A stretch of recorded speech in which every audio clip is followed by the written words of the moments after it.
ربما متفائلين بتحقيق نتيجة إيجابية باعتبار أن مباراة منتخب أستراليا على الورق بدت أكثر سهولة. صح. ما الذي جرى في مباراة اليوم؟ هلا غالب المنتخب التونسي ما دخلش في مباراة من البريمير ميتون. ديزيام ميتون خذ لنا شوية ثقة في النفس، لكن هلا غالب الكرة هذيك هي فيها الربح بها الخسارة. ان شاء الله نربحوا، علاش لا؟ المستحيل ما فماش في كرة القدم. السعودية شفتها كيش انتصرت على الارجنتين اللي كان يتوقع العالم كل الارجنتين كل باش تفوز، لكن ان شاء الله تو نخمموا على ماتش فرنسا، وان شاء الله علاش لا نقولوا مربوحة لتونس من تو في ماتش فرنسا ان شاء الله. هل تعتقد انه تم الاستهانة بالمنتخب الاسترالي اليوم؟ لا، هو ما تمش الاستهانة، هذاك مستوانا احنا، وللاسف يعني خيبة امل كبيرة.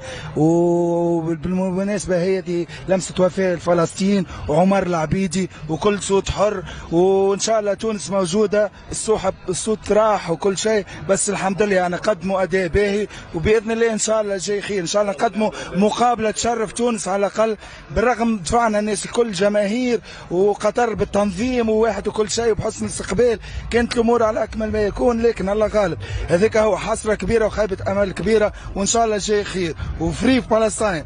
شكرا لك. مشجعة اخرى تونسية، ما هي اسباب خسارة تونس اليوم بتقديرك؟ اسباب الخساره بصراحه اللي احنا دخلنا فايزين، دخلنا بكل غرور جمهور ولاعبين، وبصراحه واتعس حاجه قلنا ممكن تصير انه حنعمل تعادل. كل الناس يعني حتى لو خسرنا حنعمل تعادل، في كل مره ندخلوا احنا خايفين وما عندناش ثقه في رواحنا نعملوا ماتش كبير ونربحوا ولا نعملوا تعادل، في كل مره ندخلوا بغرور تصير مباراه تعيسه جدا.